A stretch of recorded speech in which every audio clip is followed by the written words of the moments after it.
Welcome to Hashtag Gen Z. I'm your host, Megan Grace.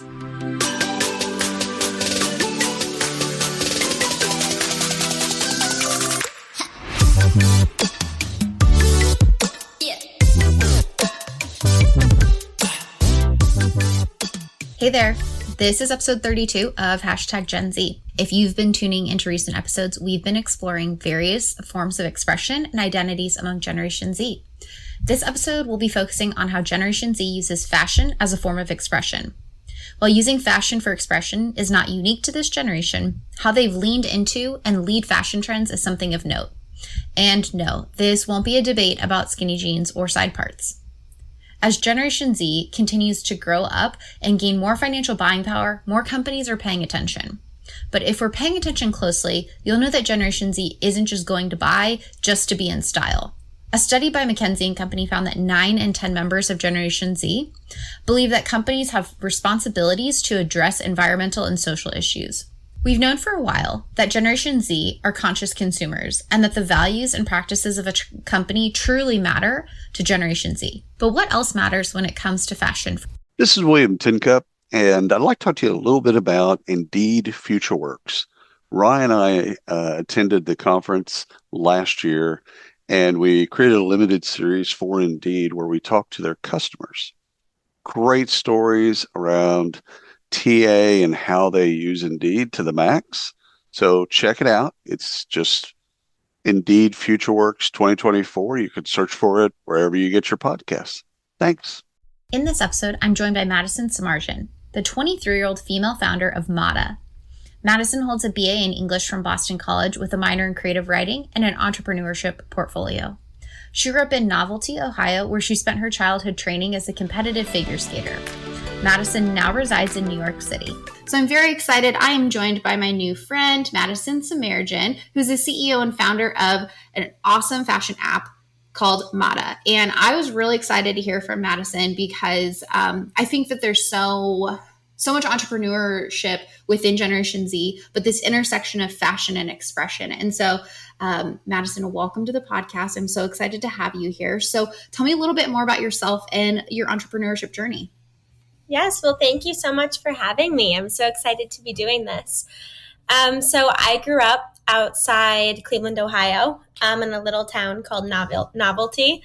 And I grew up in a family of entrepreneurs. So my dad has his own company. My grandparents had their own store. My brother followed in my dad's footsteps. So I was really surrounded by that way of life growing up. So it very much is my normal. I remember family car rides where we all used to throw around different business ideas and app ideas, which is so funny that I went on to start an app. I guess that's how childhood works.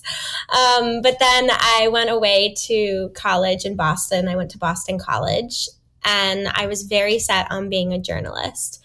I was an English major. I interned at magazines. Like, that was the career path I was going down. And then Mada came to be when I was in school. And by the time I graduated, I had investment and a bunch of partnerships. So I dropped the whole journalism track and decided to take it full time.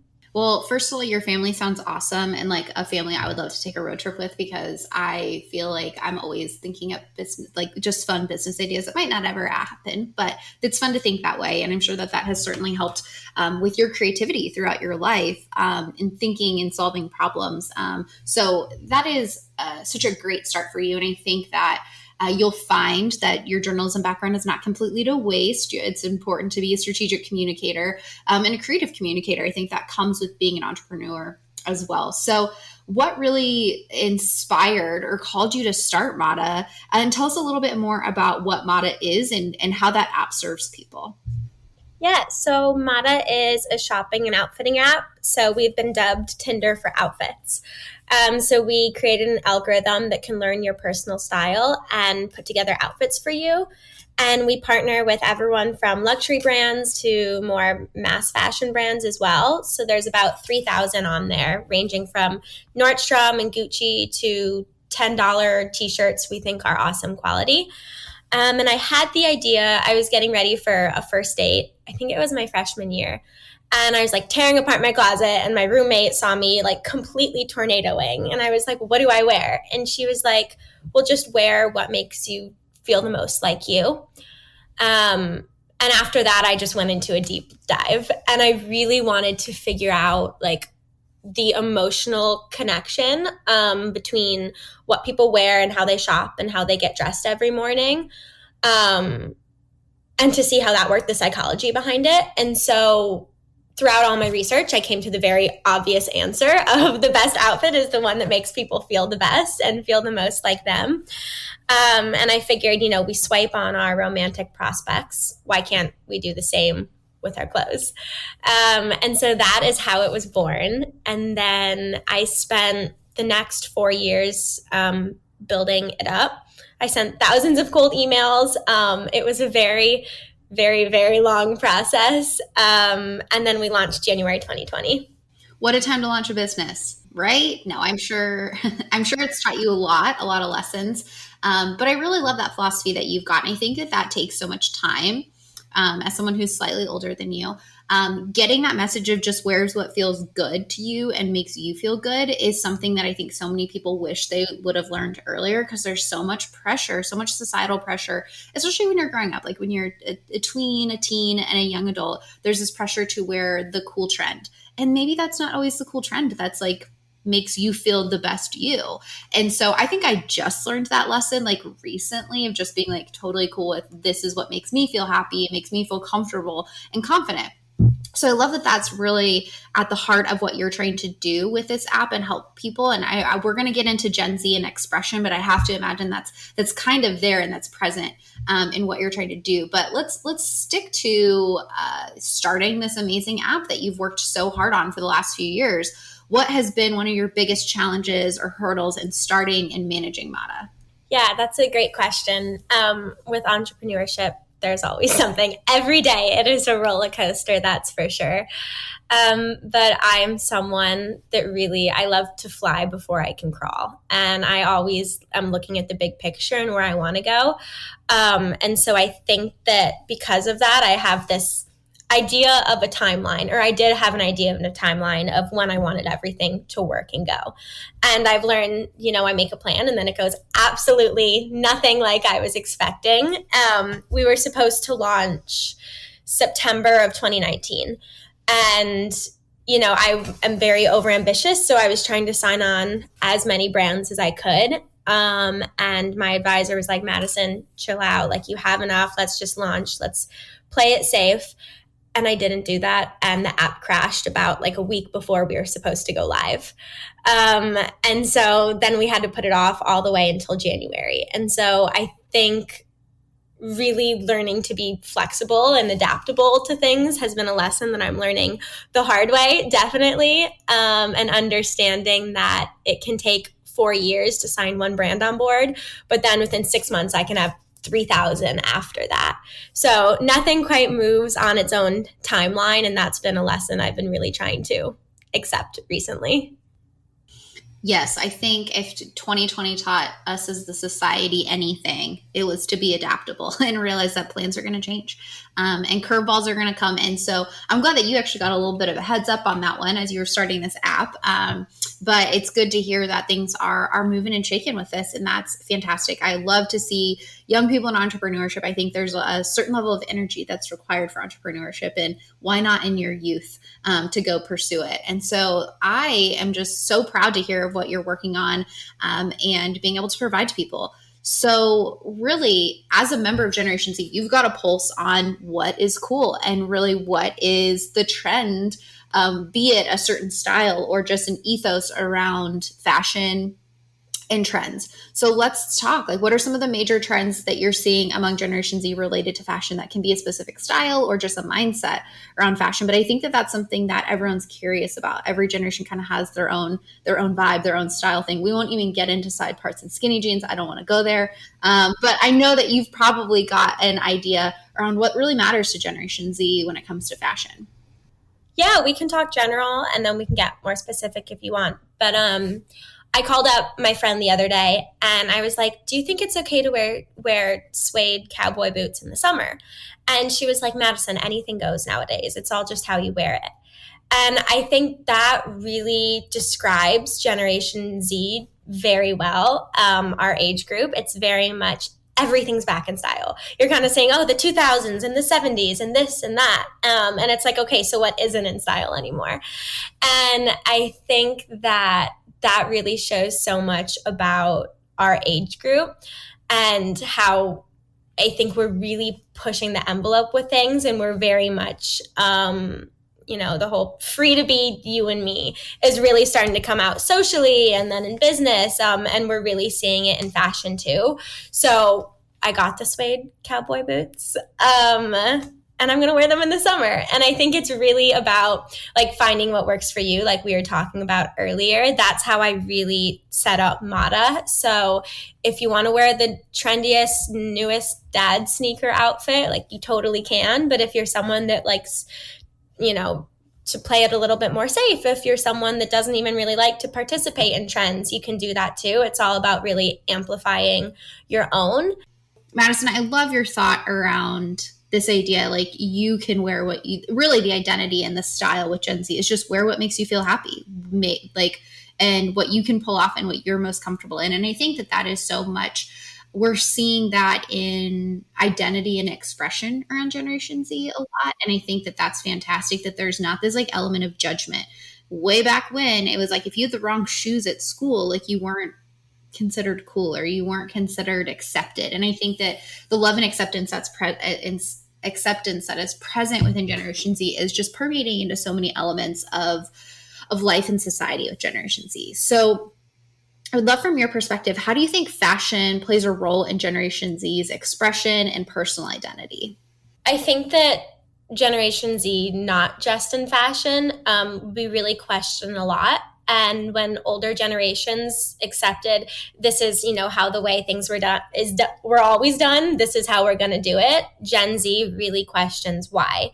And we don't like to be kept in that box anymore.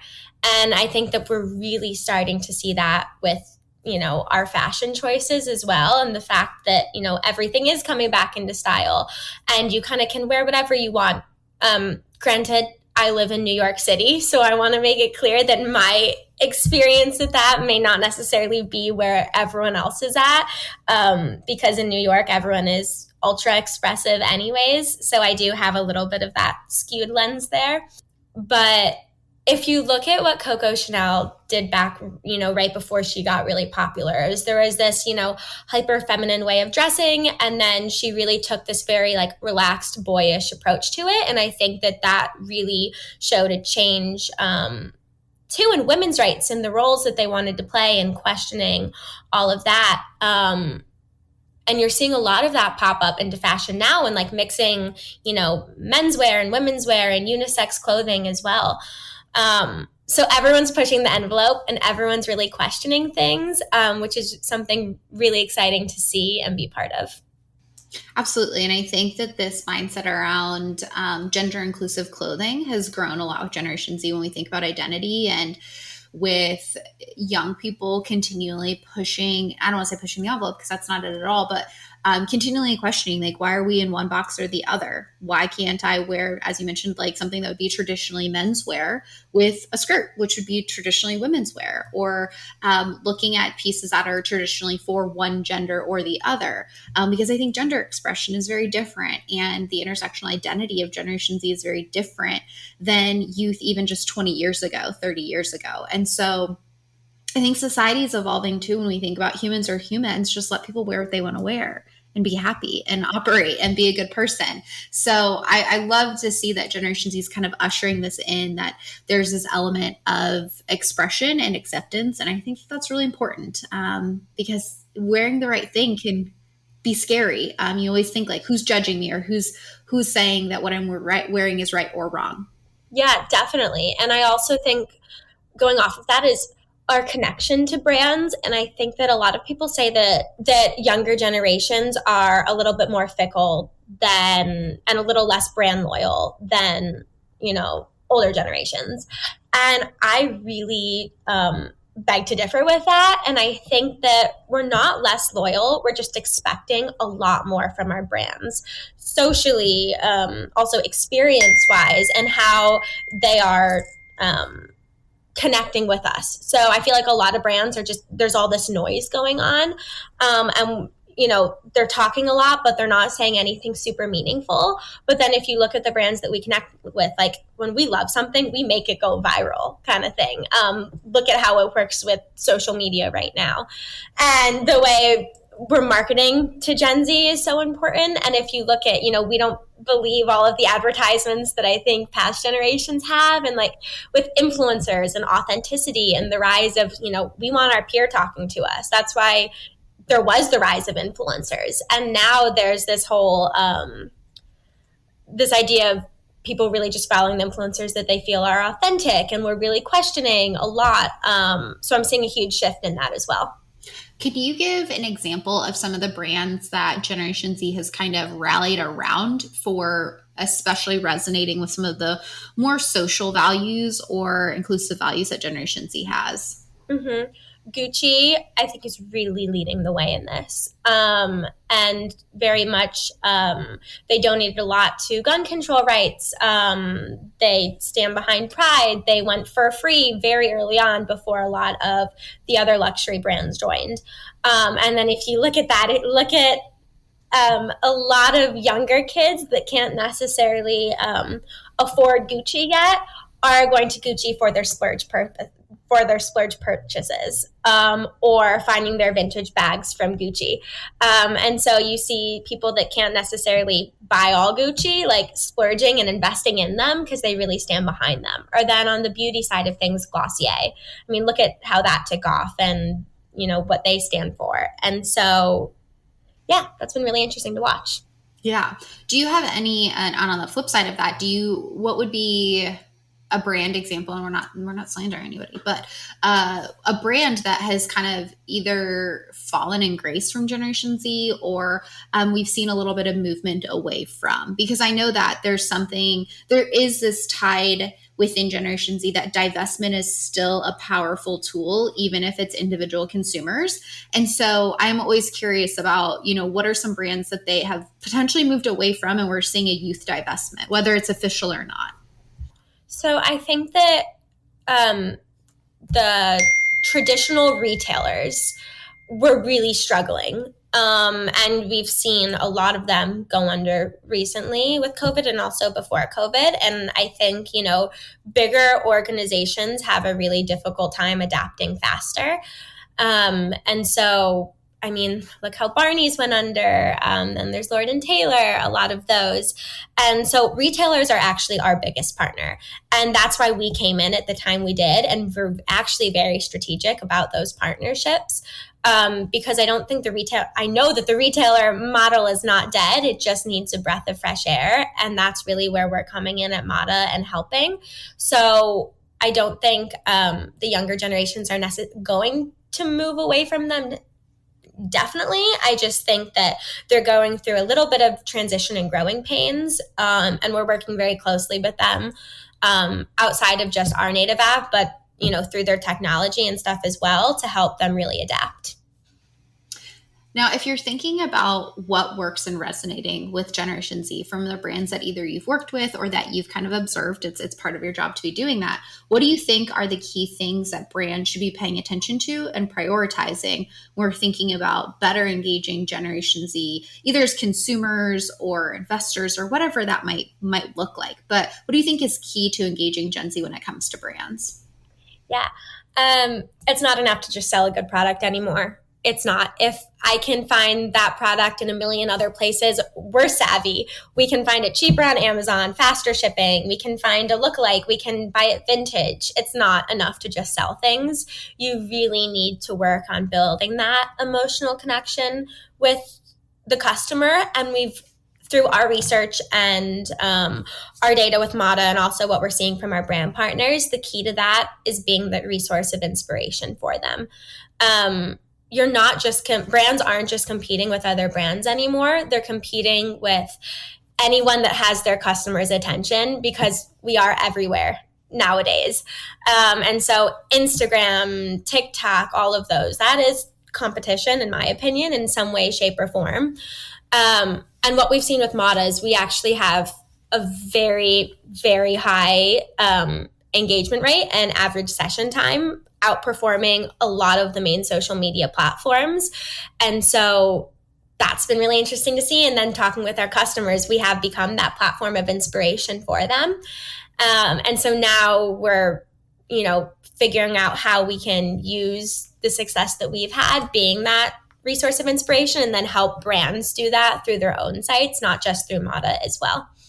It's wonderful. So we've talked a little bit about Gen Z's values and how to engage Gen Z, thinking about consumers, thinking about what they're looking for in fashion, what they're looking for in consumerism. But I'm a firm believer that fashion is also kind of a reflection or an intersection of society and societal values that and we can do this. We can look at history and we can say what was going on in society and how did fashion evolve and how did it change over time. So what do you think today's fashion, especially among Generation Z, communicates about society and today's societal values? Oh, that is such a good question.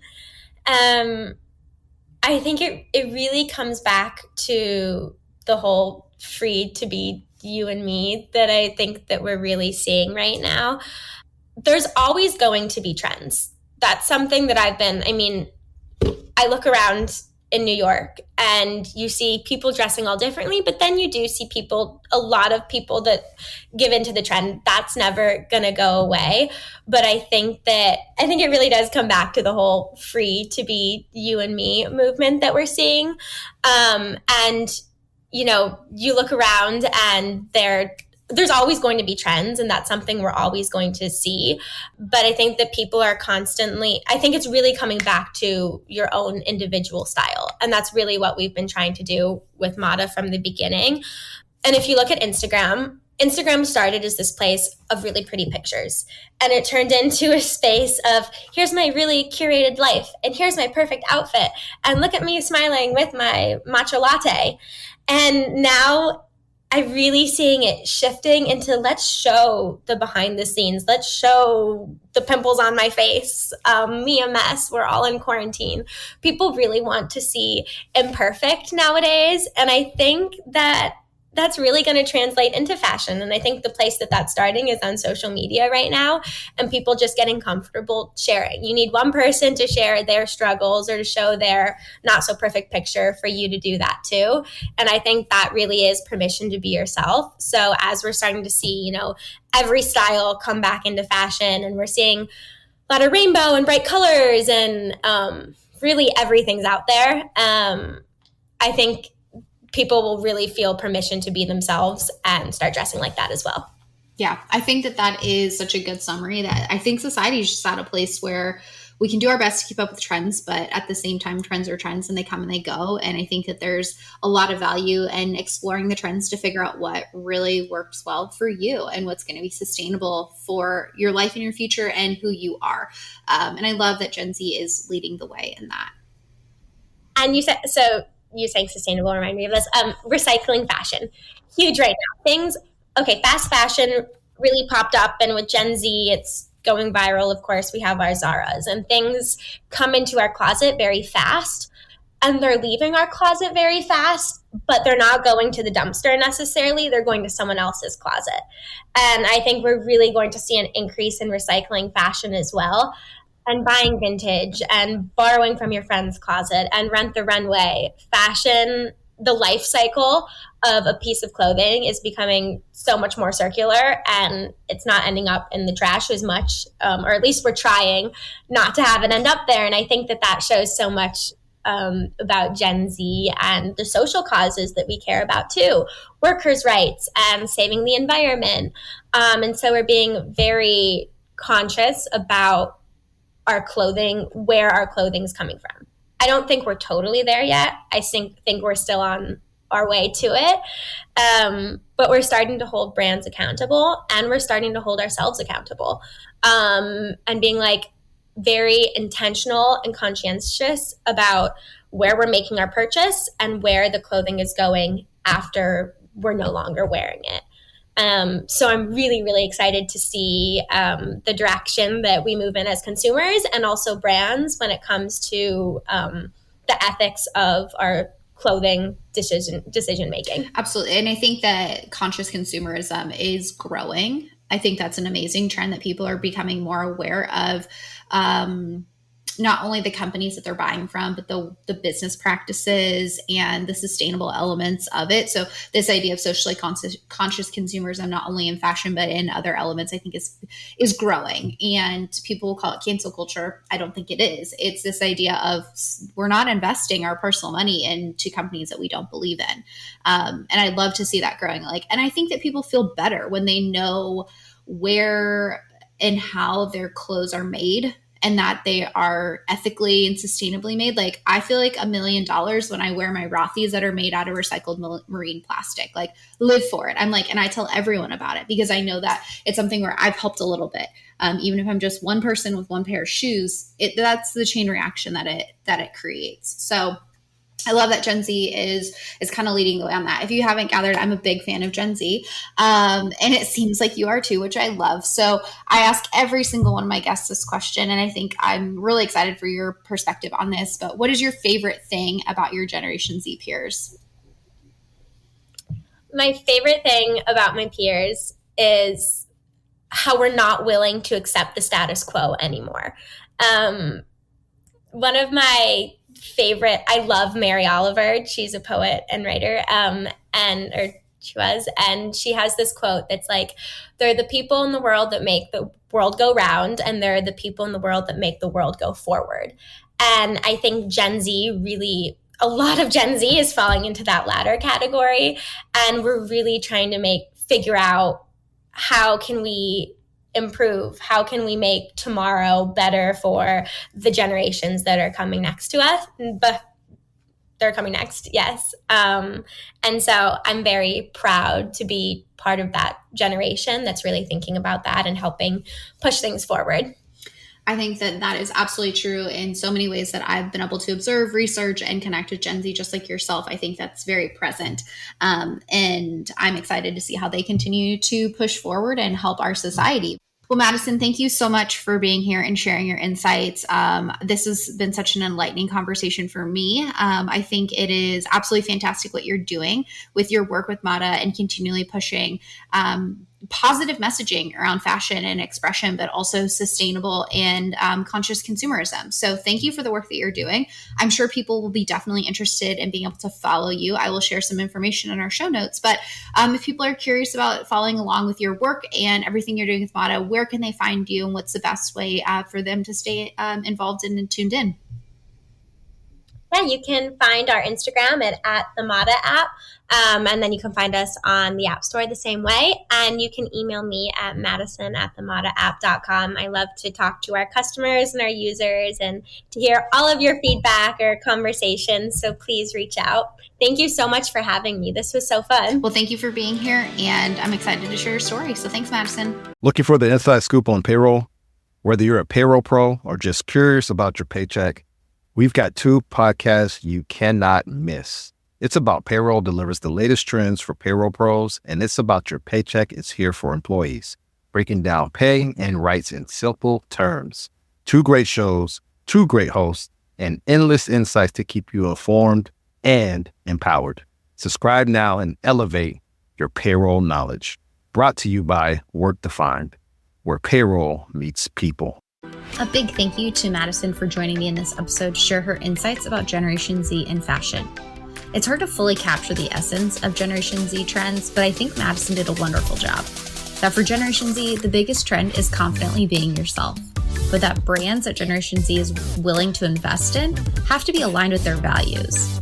And just like the generations that came before them, Generation Z is using fashion as a form of expression of their identities, values, and priorities. While the trends might change, there's truly something to appreciate about the underlying current of Generation Z's mindset of acceptance, social consciousness, and authenticity when it comes to fashion. And thank you for stopping by for this episode. As always, if you enjoyed this episode, please rate, review, and subscribe wherever you listen to podcasts. There are more episodes on the way, but if you have a topic you're interested in or a member of Generation Z that you think I need to chat with, please head over to my website, meganmgrace.com, or you can find me on social media to drop me a quick note. Thank you again for stopping by. Let's continue this conversation, and we'll chat soon.